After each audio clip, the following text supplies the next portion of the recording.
All right. Welcome, everyone. We're going to kick this off with a quick round of introductions. I am going to very quickly start introducing myself. My name is Antje. I'm the fellowships coordinator here at Stanford Biodesign. I did not graduate from the fellowship. I'm an administrator at Stanford. And one thing I learn each year while our fellows go through the fellowship is how wonderful the people are that are coming in and how amazing it is to observe the learning process and the team process that brings the projects to life. All right, I'm going to kick it over to Andreas.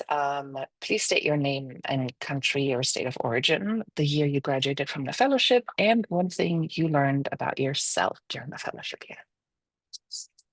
Hey, thanks for joining everyone. My name is Andreas Ward. I'm from Georgia, so the US, but from the South. And one thing I learned about myself, I really enjoy like the team aspect of things. And so I found that I really work best when I'm surrounded by, multiple passionate people. And I'll kick it off to Anastasia.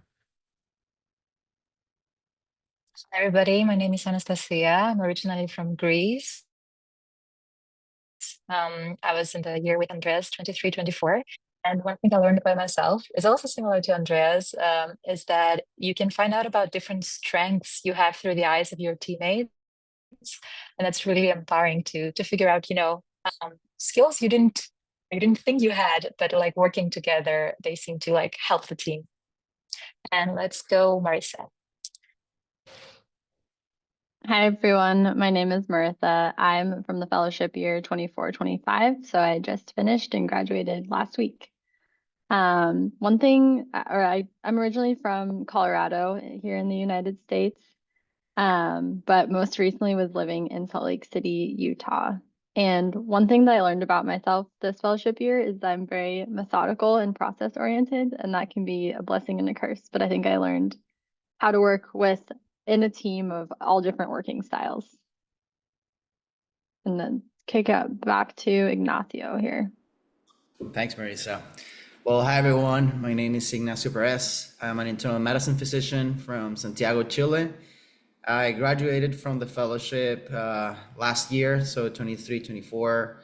And one thing I learned about myself is that I was actually able to dive into fields that I'd never touched before, such as health economics or 3D modeling. But that was only possible with the help of my teammates and mentors here. And I think it's really interesting how you can eventually have this symbiotic relationship. You can learn from others, but you can also share some of the things that you bring to the table. So that's just amazing about biodesign. Awesome. Thank you for so much. With introductions done, Marissa, I would like to ask you to start pulling up the slides and sharing your fellowship journey. And while you do that, I saw one question in the Q&A who is curious about all y'all's backgrounds.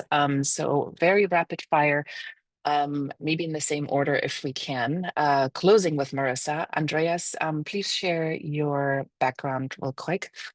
And then Ignacio, Anastasia, and Marissa. Thank Sweet.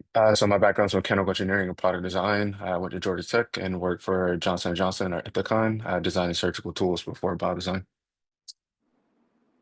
Yeah, My background, sorry. Go ahead. My background is in electrical and computer engineering. My doctorate research is on digital biomarkers and AI. And previous to biodesign, I was a digital health entrepreneur. Amazing. My background is in internal medicine, so clinical hospital-based care, as well as health informatics, clinical data science, and teaching for med students and interns. And my background is in engineering. I did undergrad at Cal Poly in San Luis Obispo, California, and then did a master's in Salt Lake City, Utah. I was working in medical device design before coming to biodesign. And with that, I will get started with our fellowship journey presentation. If I can get it to progress. There we go. So we wanted to show you a little bit of what's behind the curtains at Biodesign. So for our fellowship year, we had fellows coming from all over the world, 4 different continents, all meeting here at the Clark Center at the Stanford Musalem Center for Biodesign to start our fellowship journey. We're divided into 3 teams of 4, and each team has a variety of experience in engineering, industry experience, as well as clinical and business. The first few days at Biodesign, we spent getting to know each other and ourselves. This included some networking, dinners, getting to know you activities, as well as getting to know campus and doing some cringy stuff on video that the second year fellows had organized for us in a scavenger hunt. Then it was time to learn the process. So for those of you who are not as familiar with the biodesign process, there's 3 phases and 6 stages. So the first phase is the identify phase, in which you're looking for needs and screening these needs to narrow them down. Then we move into the invent phase, which included concept generation and screening. And then finally moving into the implement stage, which includes strategy development and business planning. So the first thing that you do when you get to Biodesign in August is learn this full process in a month. So for the month of August, we went all the way from need to idea to looks like prototyping and even works like prototyping. As you can see this really high-tech prototype in this video.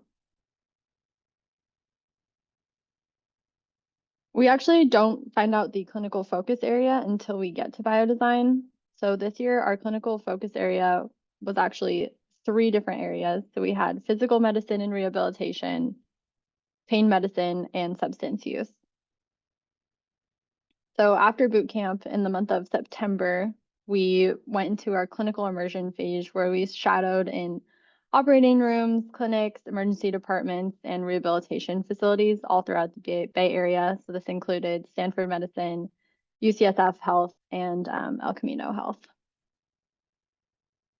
And then this year was the first year that we got to partake in community immersion as well. So this was interacting with members of the community in a non-traditional healthcare setting, such as harm reduction clinics or at support organizations. So through all of this immersion process, we generated hundreds of need statements, and it's not a competition, but my team did come up with the most need statements, so I will point that out. But it actually came back to haunt us a little bit because the next step was to take these hundreds of needs and use our need filters to filter these down to first our top 50 needs, and then finally through an iterative process, get down to our top 4 needs. For these top 4 needs, we then moved into the brainstorming phase.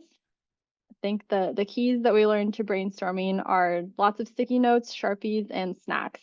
So a shout out to Antia and the rest of the Biodesign team for keeping us well stocked in snacks for brainstorming. After we filtered down to our top brainstormed ideas, we then moved into prototyping, which we got to do some work in the wet lab with cells. Some teams got to do 3D printing, as well as testing our works like prototypes on each other. Then we moved into the implementation phase, where we had some really star experts in our implementation boot camp to teach us about regulatory, reimbursement, business planning, and health economic value. And a lot of what we did was also spreadsheet overload on the cost-effective and business modeling. So this was a really new phase for me, and it was a lot of learning here. So that wraps up really the core of the biodesign process that we learned. But outside of this core learning, we got to partake in a lot of events outside of just the biodesign project. So this included going to events such as the Y Combinator event at JP Morgan, getting to lead various parts of executive education, which is a program for corporations and executives at Biodesign. It's included hosting a trivia session. You can see in the lower left corner. We also got to do company visits, especially of our companies run by some of our alumni. So this is us at Element Science, which is Uday's company. And then we got to meet with some of our amazing sponsors, such as Lisa Earnhardt from Abbott. So we had 10 sponsor visits this year that were very impactful and learned a lot from each of these visits. Life outside of campus, we actually had one team go to Hawaii together this year. And we also had some travel to conferences in Salt Lake City, where we were able to go skiing as well as visit some national parks here in California. We had a lot of fun celebrating the holidays here at Biodesign, including our Halloween costume competition. Again, maybe it wasn't a true competition, but my team did rank highly in the costume competition here at Biodesign. So we have some friendly competition throughout the year. And getting to make our fellows holiday cards and go to a German Christmas market in Mountain View as well. We also took time to go on a trip as a group of fellows. For those of you who don't know California as well, Lodi may not be the first place you think of when you think of wine country, but this is where we ended up going for our fellows retreat. And it ended up being a ton of fun. We were able to get a big Airbnb with a bunkhouse with it. It even had a water slide. And we got to do wine tasting. We had some fellow experts cooking paella and arepas. It was quite a good bonding experience for everyone. I had a lot of fun. We also had a lot of karaoke this year. There's a ton of musically talented people in Biodesign. I'm not one of them, but they did let me on stage, probably too much. We also had a lot of fun getting active around the Bay Area. This included skiing at Tahoe, some bike rides led by one of my teammates, Jens, as well as getting to go to some classes at various places around Palo Alto. So this is Barry's boot camp, which one of my other teammates dragged us all to one morning. Our teams were also very obsessed with puzzles. I don't know how many puzzles we completed this year. I think it has to be in the range of 8 to 10 of these anatomical based puzzles. One thing we discovered this year is that in addition to the identify, invent, and implementation phases, there is a fourth phase of Biodesign that we will call reinvent yourself. And I think kind of goes back to Antia's first question when we introduced ourselves about what we learned about ourselves this year. And I think Biodesign has just been a really transformative experience where we get to learn about ourselves and get to know each other through our teammates and through just all the opportunities for growth here. And of course, none of this is possible without just the amazing faculty and staff inside Biodesign, as well as all of our mentors outside of Biodesign. So overall, it was a great experience this year, and we couldn't have done it without all of the support. With that, I will kick it back to Antia. Excellent. Thank you so much, Marissa.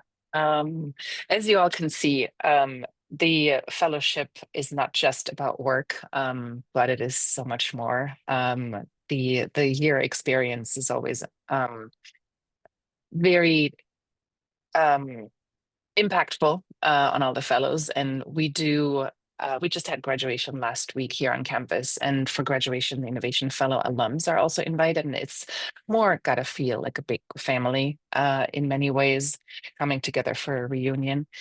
And that's always wonderful to see and to feel as well. It's one of my favorite part of the job, honestly. All right, thank you so much, Marissa. Let's kick it off for roundtable questions. We have 4 questions prepared. And after that, we'll open it up to the audience for Q&A. So I see a few questions in the chat in the Q&A coming in already. Feel free to type them all. We'll mark them either to be answered live, or I will type the questions if they're specific questions.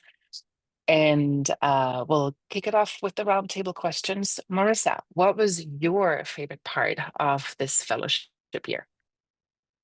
Yes, I think my favorite part of fellowship was the people. And that's, again, not just the teammates and the staff and faculty at Biodesign, but just the people you meet at Stanford who are willing to help you in, any topic you could be interested in. There's an expert somewhere on this campus. And then outside of Stanford as well, there's so many amazing alumni mentors, people local in industry. And I think that's something that really surprised me, is just how willing everyone is to help you in whatever it is that you want to learn. So it's a really unique opportunity that I'm glad I was able to take advantage of. I will popcorn Andreas. Yeah, so for me, I mentioned I'm an engineer, right? And so I love the invent phase, but really around like the validation of the problem. And so actually, Anastasia, Ignacio, and I were on the same team. We had another member, Kay, general surgeon, but more or less we were working in oncology for our year and like really going out and getting insights from like two or three, occasions in the clinic. But then when it's time for concept generation, like how to really validate this, we sent out a survey through Reddit and we had like 230 responses, and just like seeing the impact that you can have at scale was really important for me and probably the favorite part. I'll pass it off to Ignacio. Thanks, Andreas.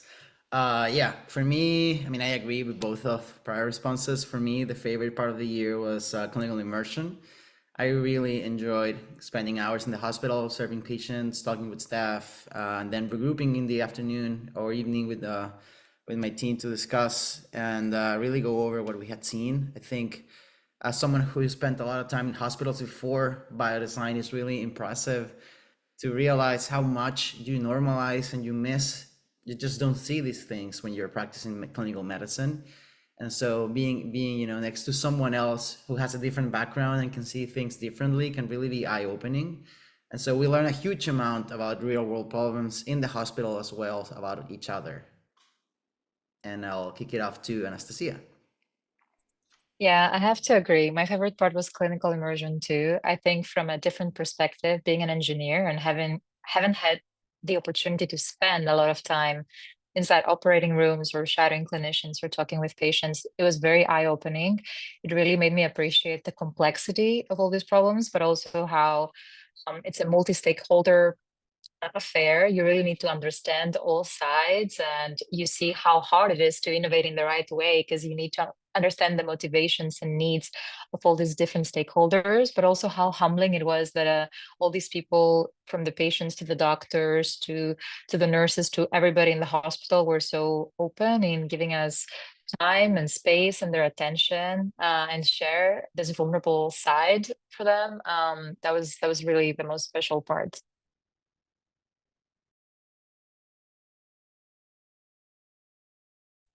All right, thank you so much. Ignacio, you're up next. What was the biggest challenge for you during the fellowship year?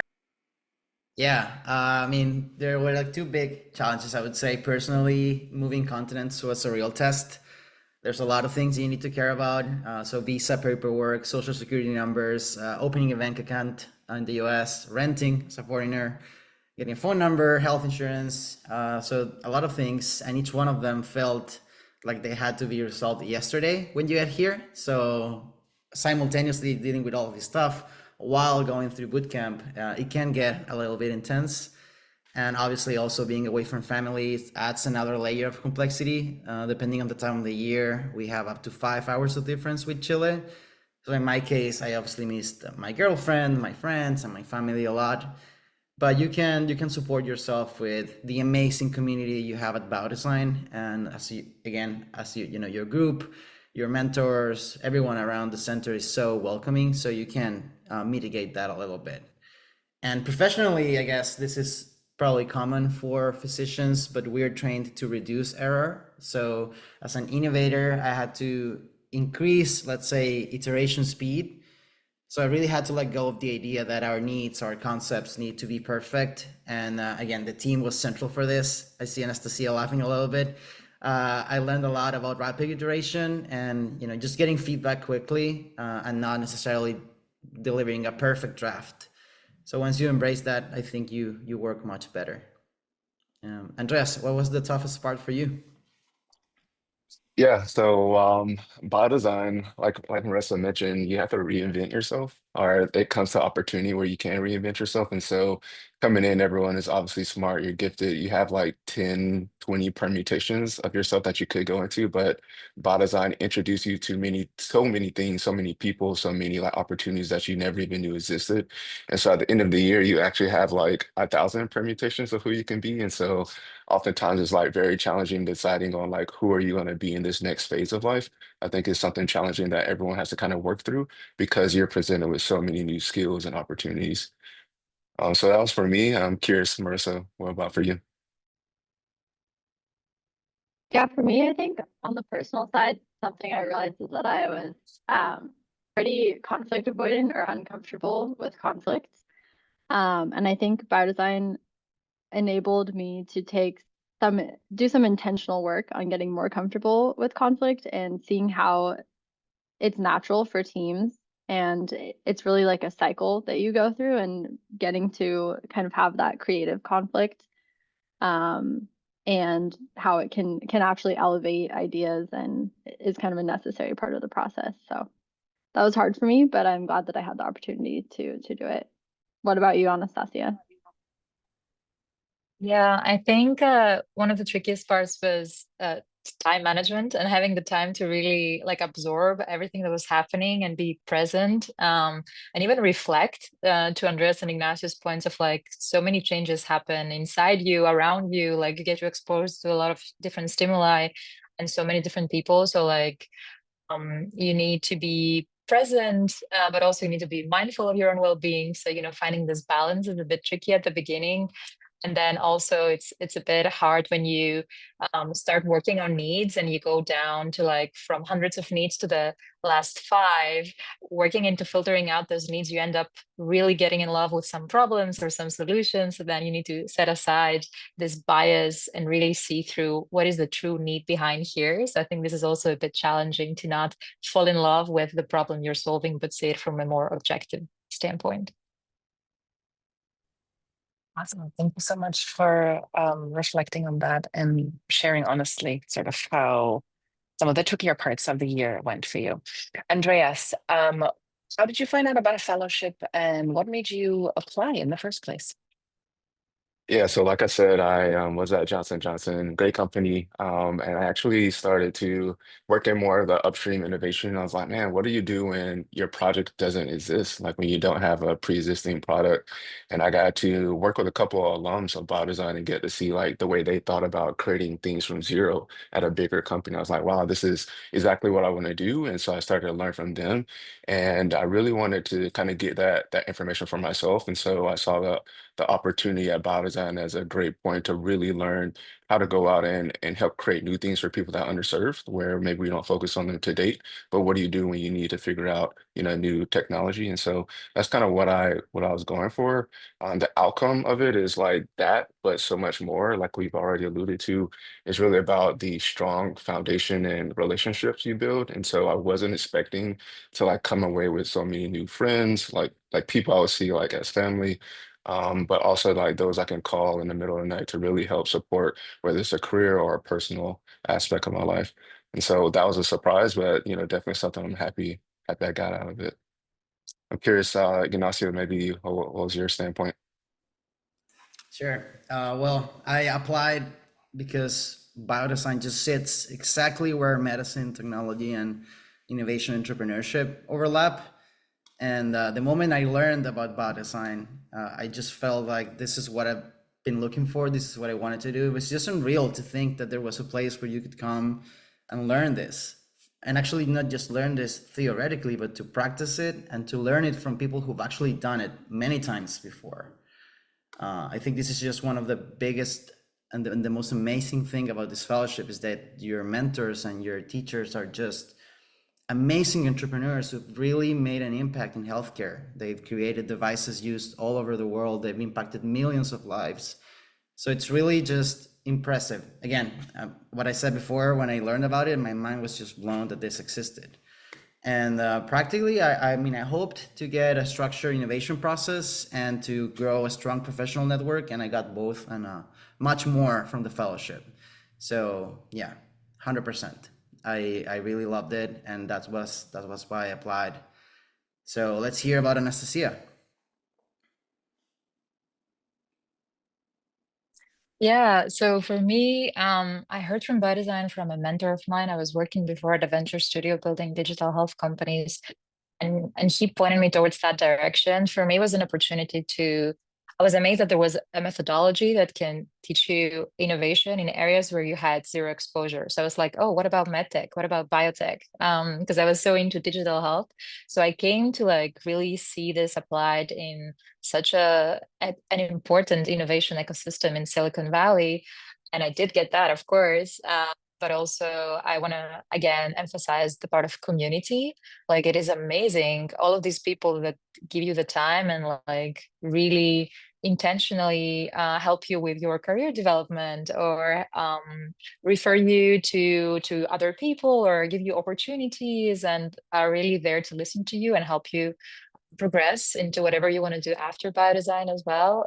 So from the teammates to the mentors, the business coaches, the clinical mentors, the faculty, like all these people, this was something I didn't expect to have such a big impact, and that I'm really grateful for. How about you, Marisa? Yeah, so I was working in design contracting and consulting side. So basically getting to work with a lot of startups who would come in with a concept already, and then we would help them develop it through the design control process, through FDA submissions, and kind of getting that initial product built. So I got to see that part of development a lot, but I was really missing the clinical side of things. So how did this idea come to be in the first place? And then once it left our doors, like where did it go and how was it used? So I was really excited to learn the needs finding side of things and that upstream phase, which I think I definitely got out of biodesign. And then something I maybe didn't expect to get as much of is just exposure to so many new things, that I think my comfort level with trying new things and just being confident that there's a way to figure it out really increased. So that was learning I didn't expect to get, but something I'm really grateful for. Wonderful. Thank you so much. Last but not least of our roundtable questions, and that already echoes what a lot of attendees have also asked in the Q&A. What advice would you give applicants to make their application stand out? A few folks asked what specific experience is required. And I want to point our audience also to the frequently asked questions on our website. A lot of questions are answered there as well, but I'm going to let our four fellows chime in on their perspective. What do you think? What advice would you give applicants? And let's start with Anastasia. Yeah, I think the most important advice would be to really be authentically yourself in the application and in the interviews. In the end, this is a big commitment, a big part for your professional career. So you really need to show up with who you truly are and what you truly want to gain out of it. This is also how you will stand out. And then when it comes to the application, just try to think about experiences you had in the past that required creativity, that required a lot of team level innovation, and that had to do with like problem solving with a unique twist, that made you be outside your comfort zone or learn something in an area that was not your key area. So I think these are all like qualities I see around in fellows, like genuine curiosity and like um, being open-minded. But I think the most important thing is like being yourself, and don't feel like you need to present a more enhanced version of you so you can pass to the next stage. What do you think, Marisa? Yeah, I would say so. There are companies and products that come out of biodesign, but very much the end goal of the fellowship is you and how the fellowship has shaped you this year and will continue to shape you for years to come. So I think one thing I would add is just really thinking about how you want to use this year, what you want to get out, and kind of how this is going to lead you to a new path in your career or lead you to finding out something about yourself, and being intentional in how you would think about that for the year, and just having a well thought out answer to that question, I think would be good on a personal level and on an application level. What about you, Andreas? Yeah, I agree with both of you guys. Maybe I'll talk about like three quicker points. But the first is like spend some time, like Marissa just said, like what do you want to get out of the fellowship? But like what are your core motivations? Like what do you want to do with this information at the end of the day? The second is around really trying to understand what foundationally from a practical standpoint can you provide to your team. So you come in 12 fellows a year, you're on, one team is 3 other people, and then with yourself is 4. So like when stuff happens, you need to be able to help support your team. And so start to think of like what can you foundationally offer based on your experiences and like you can really drive for your team. And then the third is spend some time, and maybe like for me specifically, when I wanted to apply, I looked at all the alums. I was like, oh, do I see anyone like myself with a similar skill set? Like, and then kind of compare myself to them. I would say like what was helpful is really looking at maybe what's different about you, or like maybe you're more insecure about, or something that you bias towards, and that's really your superpower.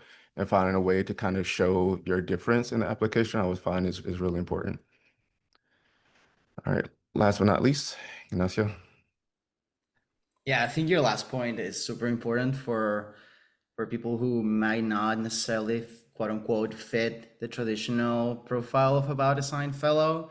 So don't get discouraged if you sift through the former fellows' bios and you don't find anyone like yourself. That actually may be something interesting that you bring to the table that no one else has brought before. So I would strongly encourage, if you feel like the program's mission and what you'll learn here applies to you, and you have the time commitment to set a year aside in your life to come learn this process, you should definitely apply. I think that's my advice for interested people. You should apply.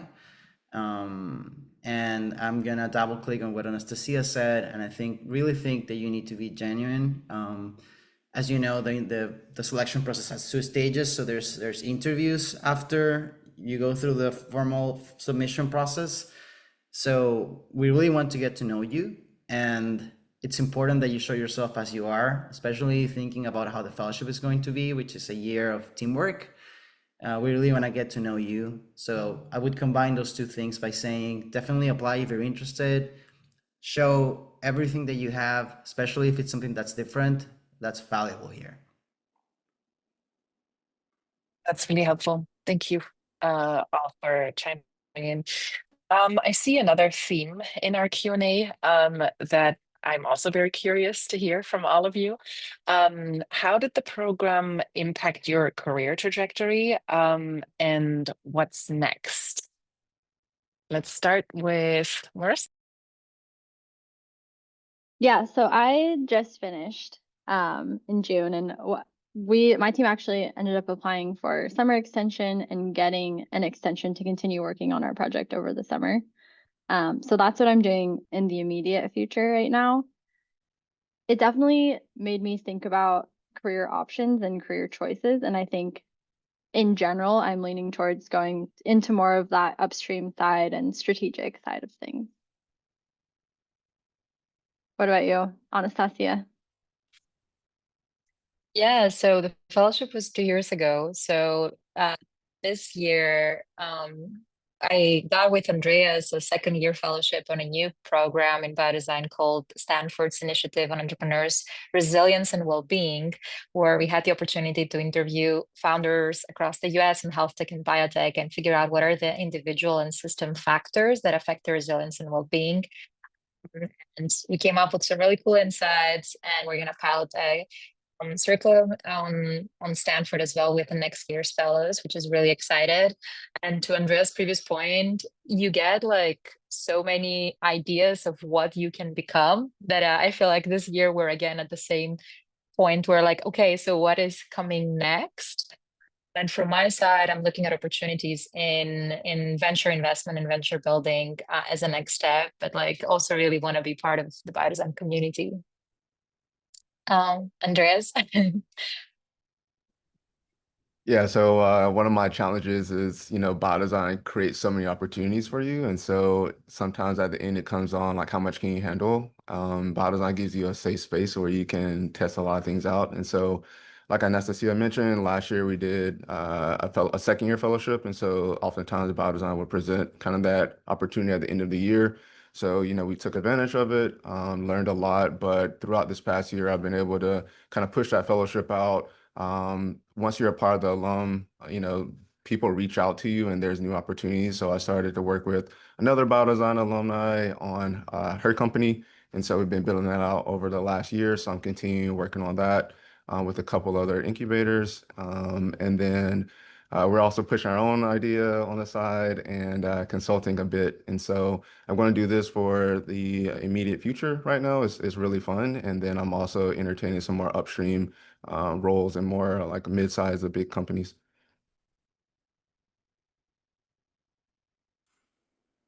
Okay, and from my perspective, what I would say is I also got a second year fellowship in a different field. So that's not necessarily common. So let's not give the wrong idea. I guess this is a year that the three of us, we got the opportunity to stay as a second year fellow, but that's not necessarily something that there will be an option to or that is mandatory to do.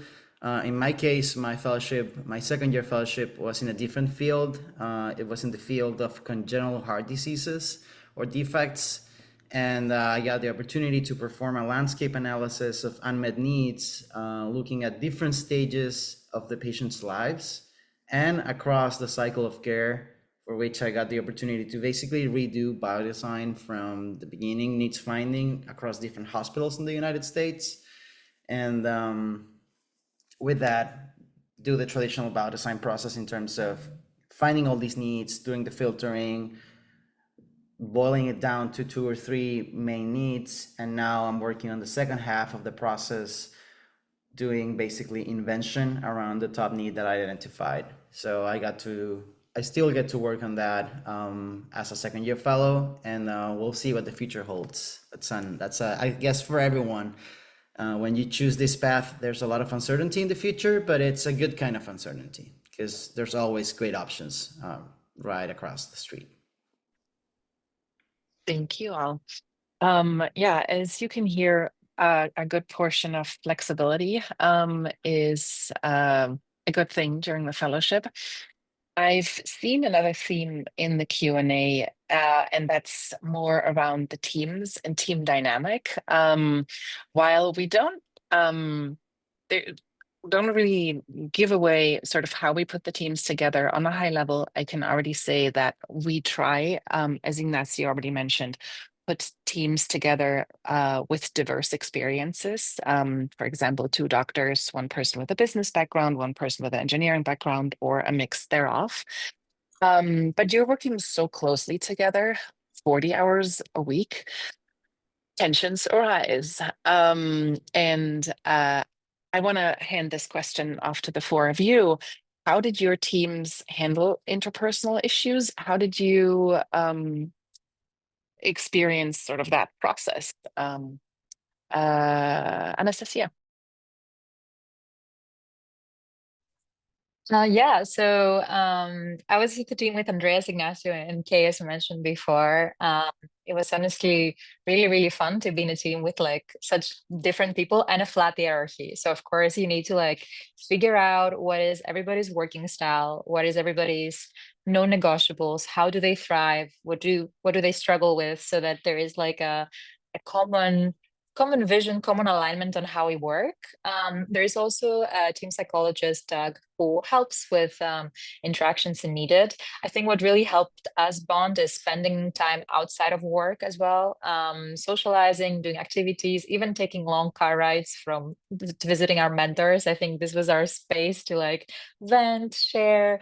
I also try to do other hobbies, whether it's pottery or going swimming or running in the track, kind of be part of each other's lives outside of work to see each other beyond just teammates, but as people, and then having lots of open communication when problems arise. Any comments from anybody who want to chime in? Yeah, since I was on a different team, I can give our perspective, but I definitely echo a lot of what you would say. Conflict is going to arise with the flat team, and everyone is learning how to work in a new environment. And I think for sure we leaned on Doug when things got hard, as well as, I think being intentional about having time to talk about team dynamics, because it's really easy to get sucked into the daily work that you're doing. But I think we learned early on that if you just ignore the problems and focus on the work, it's going to lead to more problems and less efficient work down the line. So I think getting to kind of cycle through that learning and getting to view it as a learning process, not only for the biodesign process, but learning how to build teams and learning, how to deal with team conflict is a skill we learned for future reference as well. So it's a trial and error process. Yeah, totally. I would just add that we were told in the very first weeks of boot camp that our team was going to be our first invention. And I couldn't agree more with that. I feel like the intentional team building that we go through and the tools that they give you and how to get to know other team members and understanding things, like as Cecilia said, their non-negotiables, their working style, things that they like, things they don't like. It's so important so that you can make a deliberate effort to make sure that the environment is welcoming for everyone. And when problem arises, which is inevitable, that you can deal with it in a constructive manner. Yeah, last thing I'll add is from maybe the practical standpoint, at the beginning, we had to build like a culture document. And so you got to see across the 4 team members, like what really drives you, what motivates you. And you can find the commonalities, almost have like a Venn diagram. That was super helpful, especially when it came down to like, what need do we choose, or like, how do we filter? Like we can always go back to this North Star. And then also on the conflict side of things, like everyone's highly passionate and motivated. Conflicts are bound to arise. I don't think it necessarily gets to a point where it's, disrespectful, or it's about like people, but it's more about like what the work you're working on. And oftentimes it's beneficial to kind of lean into that conflict and use it as an opportunity to really understand each other and use the team. You become like sparring partners over time. And so actually you can use it as a positive versus always a negative. I'm getting one question a lot, and that is about, I want to say, the time commitment on the fellowship. Some attendees have asked, can you work part-time in a different role? Do you have time to attend other classes on campus? I want to hear maybe a brief perspective from you all. I'll take that one first. So I'll say it's really disencouraged to do so, but I would counter the question with why would you want to do that? There's you really get this great opportunity to be here present and give 120% of your time to this fellowship. So I would say it would not be in your best interest if you get into a fellowship and then you don't bring yourself 100% into the fellowship itself, even though there are a lot of interesting things happening in campus. There are classes that are interesting, there are events going on. I feel like you get the most out of the fellowship when you put the most of yourself into it. One of our fellowship director used to say that you get out of the fellowship what you put into the fellowship. So I think it's in the best interest of everyone that comes here to really bring themselves 120% into work in order for you to make the most out of it.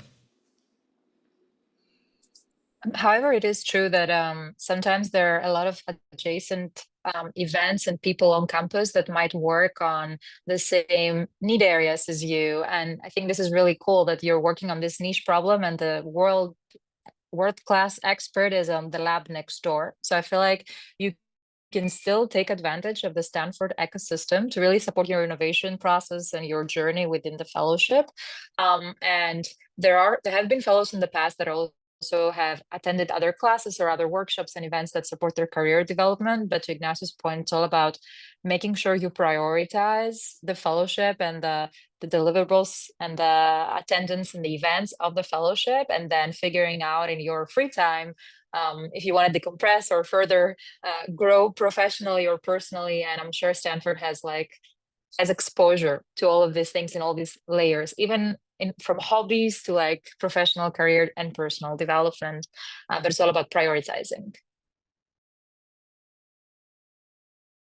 Yeah, so I'll say, just to like kind of summarize a little bit of those, is like, what's your core responsibility like coming into the fellowship? Like there's really like no moonlighting. Like if you're a surgeon, if you had a previous company, you kind of drop that for the year. If you're at a bigger company, you kind of like leave, whatever that looks like, but you leave that company. So you come here and you're like, your full attention is on biodesign as like your full day-to-day job. It's very hard to juggle both. Oftentimes, you're discouraged too, because to Ignacio's point, like if you come in here, you only give 70%, like it's just not going to work out. And you have three other people also depending on you from a team standpoint. And so you also don't want to kind of, waste the opportunity. But to Ignacio's point, like things that you're not just necessarily responsible for, but when you have free time, there's a lot at Stanford that you can take advantage of. You can go and you can like just hop in on certain classes to observe. And so there's people that have joined negotiation classes, and it's like how can you can also pull that not just to your life but also the fellowship. Like something I took advantage of is like pottery classes. Like last year, I'll go, it'll be like 7 to 9 p.m. and it'd be my way of disconnecting. And so I think you can find some ways to add those extra things that you can get from campus. But again, it's just you have to prioritize and structure of like what are you truly responsible for, and then what can you create some space for to take advantage. Because again, Stanford is a unique spot. It's a bubble. You can't really get the experiences here anywhere else in the world, and so you do want to find a way to kind of get a good balance. Yeah, I would echo everything that's said. It's definitely an intense time commitment. But that doesn't mean you're working 24/7 on your project. There's so many other things that go into the fellowship, like, adjacent skill building sessions in storytelling or resiliency workshops. There's just so many other things that you're getting exposure to that it's important to take advantage of that. Thank you so much for giving your perspectives. We are almost at the top of the hour. I want to quickly summarize some of the application questions that I've gotten. There's on our website, and I'm pasting the information in the chat right now, there's an FAQ section and there's application instructions section. They're both very detailed. They describe an sort of candidate profile. They describe sort of the requirements. They describe the visa process, the application process for the interviews. So I encourage everyone to take a look at the website. And I want to briefly share what is going to come next in the application process before we round out the webinar. And there we go.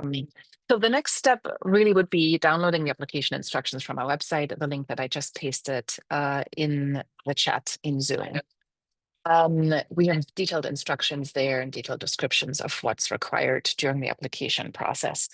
You will need to make an account on the platform SlideRoom, which is where you will upload all your documentation, your transcripts, your referral letters, and familiarize yourself with that platform. The application process takes a little bit of time. We also ask for 2 to 3 essays to be written, and you want to spend some time thinking about that and not submitting things at the last minute. That is just my personal recommendation. And then be sure to submit your complete application by July 28th. We do not have the opportunity to wait for reference letters to be submitted a couple of days later. We do have about 150 applications we receive each year for a total of 12 spots in the fellowship. And we do review each application multiple times so it's being reviewed by multiple reviewers. And in order to make that happen, we need the entire time from July until when interviews happen to be able to have a chance to see and take a look at every application. So please submit everything complete by July 28th.